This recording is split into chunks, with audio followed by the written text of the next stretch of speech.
So, namaste, and welcome to our second day of interviews for this beautiful book, Unbreakable Spirit.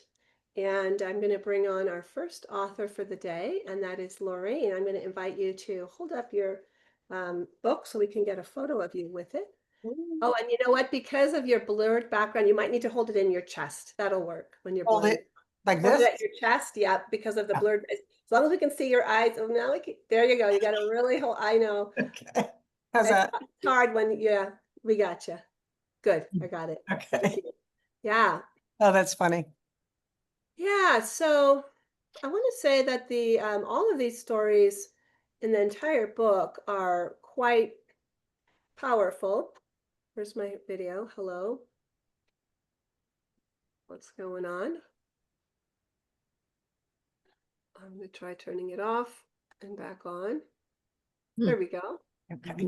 Um, all of the interviews are very powerful, and I have to say, this session, one of them or the other, we'll find out, maybe a tearjerker. So you may want a box of Kleenex for you.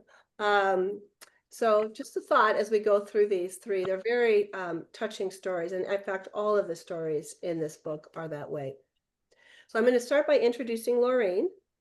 Her chapter is titled Towering Chiaroscuro, which is an Italian word. Do you want to translate that for our audience? Yes, that is an art term that describes using high contrast of dark and light in a composition. Uh-huh. Chiara meaning clear. It's Yeah, also the word for Claire of Assisi, and yes, oscuro meaning dark. So right. let me read your bio. So Lorraine Manzo is an author, an award-winning educator, and an artist based in New York.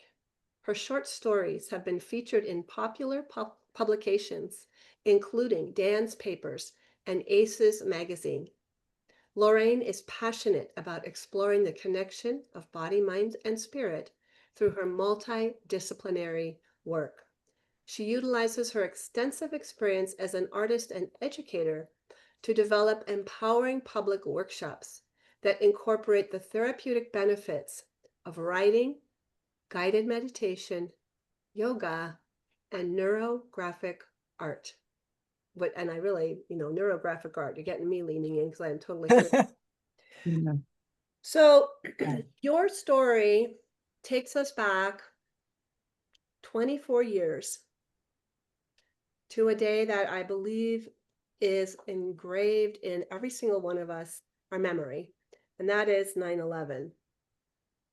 And you Yes, were a very new teacher on your fifth day of work teaching high school art.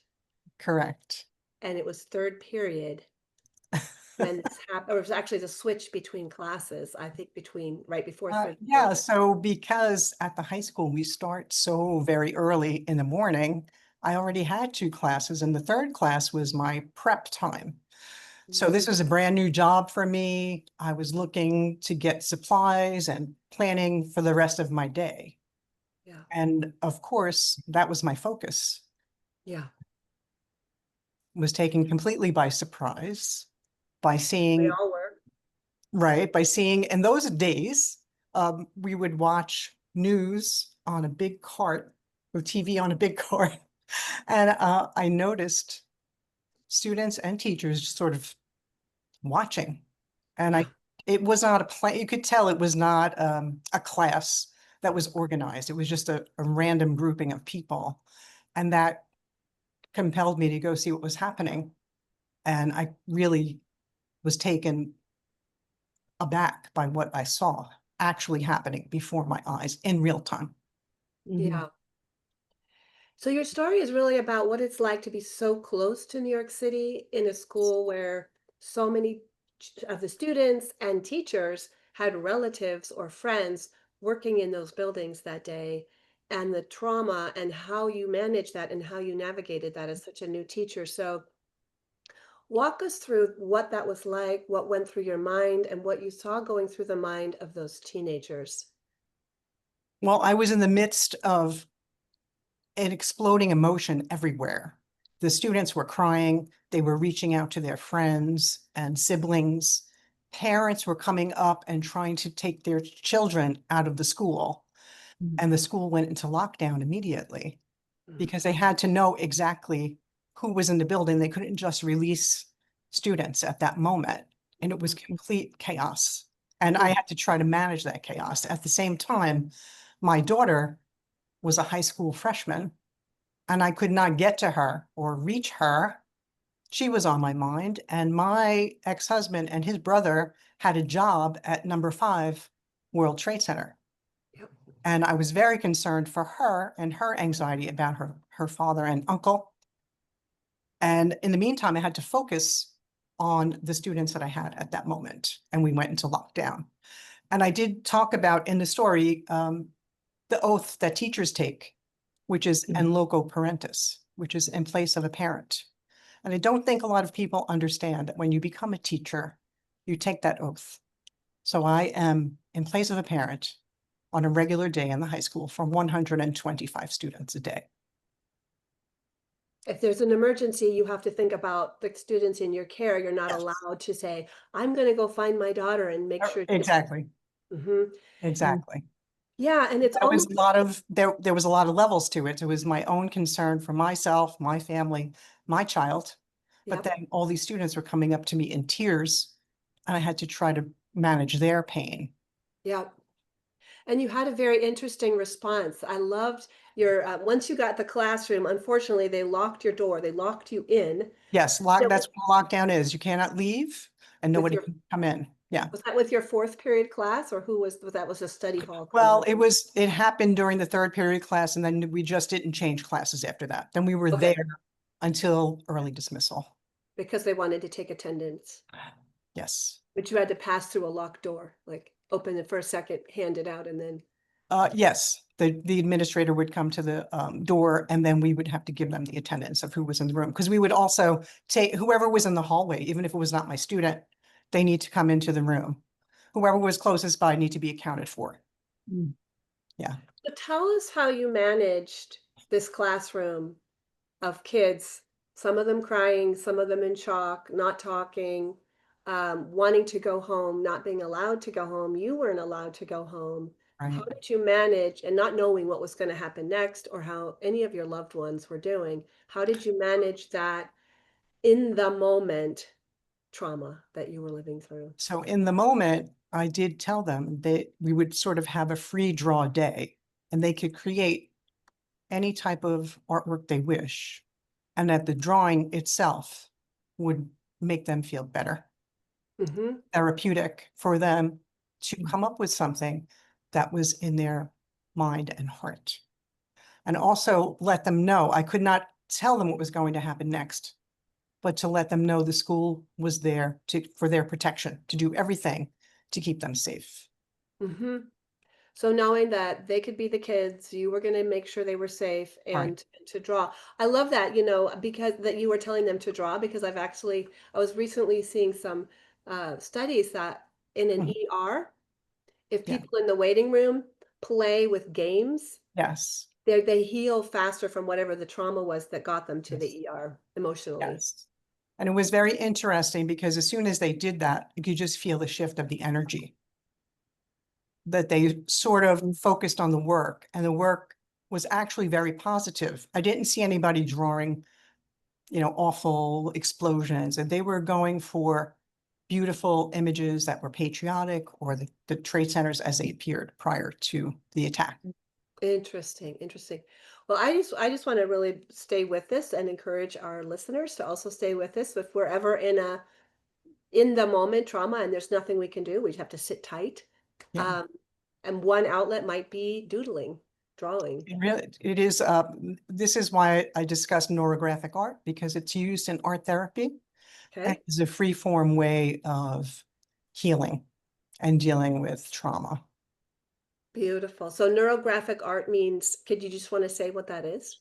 Well, it does actually relate to your brain Okay. and the connections in your brain. So you're literally smoothing out your difficulties. When Mm, you're drawing the lines mm, and they are intersecting, mm. they actually resemble the neurotransmitters in your brain. Wow. So when you're, and the lines are all kind of smooth and free flowing. And if you think about it, you're literally and physically smoothing out your difficulties. Okay. Wow. That's It's interesting. really very intriguing. So tell us what happened when they released you from school. Oh my goodness. I felt sort of overwhelmed with emotion when I got into my car because I Mm. was holding everything in and I Mhm. just sort of let everything go while I was in my car by myself. You started sobbing? Yes. Mhm. And the other thing was that this event brought back my childhood in a day that I was sent home early from school, which Mhm. was the day that President Kennedy was assassinated. Yeah. So like even now when I'm saying this to you, I can feel the goosebumps because That's huge for our whole both of these events have been huge. yeah. And it was on my mind that I was the child and I saw everybody crying. I didn't really understand it. Yeah. And now I was the teacher and I had to take care of these students and make Yeah. sure that they felt comfortable. Yeah. But I couldn't process my own emotions until Right. I got into my car and then just let everything go. I think you're naming the two events of the last so 60 of the last 70 years that Yeah. might be the most memorable to everyone in this room. Yes. If you were alive at that time, I know my mother was not 8 months pregnant with me. She tells me that story when Kennedy was assassinated. Oh, okay. And then you got home. Yes. What happened when you found your So daughter? I was reunited with my daughter. Happily, she was able to go to her grandmother's house and we were all together. Yeah. And that evening, we were at my house and we were sitting out on the deck in a Okay. beautiful evening. Mm. And it was very eerie because there was no sound. There was Mm. no air traffic. It Mhm. was quiet. Normally, you would be happy to sit out on a beautiful evening, but it was just a reminder of what was not happening. And for Mm. New York City to be completely shut down, we were literally in the dark, meaning you could not communicate, you could not call anybody, you could not travel. Everything was Wow. shut down. For a Wow. city that's always on the go Wow. and highly energetic, it was totally shut down. And we didn't know about my ex-husband. We had to wait to hear from one of his colleagues who lived on Long Island, which is where I live, to let us know that they were not at that location on that day. So they were Mhm. okay, but we actually didn't even speak to him for, I don't know, probably another week that we could actually. Wow.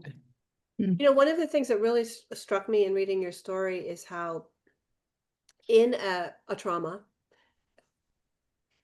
how strongly we want to bond with be with our family. Like all Yeah. of the teenagers were like worried about their mother or their father or their Yes. sister or let me home. Why am I in this classroom? Why can't I go home? Or the parents were like desperate. And it was more like people wanting to comfort each other. The strong need there is to be with our loved ones when something difficult is going Very, on. very similar to the day that President Kennedy was shot, because everybody, we got together with all of my relatives and everybody was supporting one another through this horrible loss of a beloved president. It Mhm. Wow. was a And collective. how did you all make sense of it once you got back to how long was the school closed? And when you got back, what did you all do to Well, heal? we all engaged in different activities that were helpful, that were of service to the responders, uh, Mm, food drives, clothing drives. mm, And then my students wanted to do something as a memorial in the school. mm, And we worked on a very large mural. It was a mm. 30-foot by 40-foot mural of the Twin Towers and the landscape, the cityscape of New York, as Wow. it was prior to the I attack. mean, your story really, really brings home the power, the efficacy and the necessity of art therapy. The role of art. That's real art therapy in the moment. Doodle. Yes. Yeah. And now we're going to do fundraisers, but we're also going to create a mural that was one of your students' ideas, right? Yes. So They great. asked me if they could do it, and their style was a little bit like a graffiti style. So I Mm. didn't know if the principal would be okay with it, and he said yes. So I was thrilled, and we spent a lot of time making this fantastic mural. It was very healing for the students, but also very healing for anybody to look at, because then again, it opens the conversation, just like we're having now. Or where were you? What was happening when you learned about That's so beautiful. attacks? Okay, well, I'm going to encourage all of you here to send some love to Lorraine by putting in the chat what you appreciate about her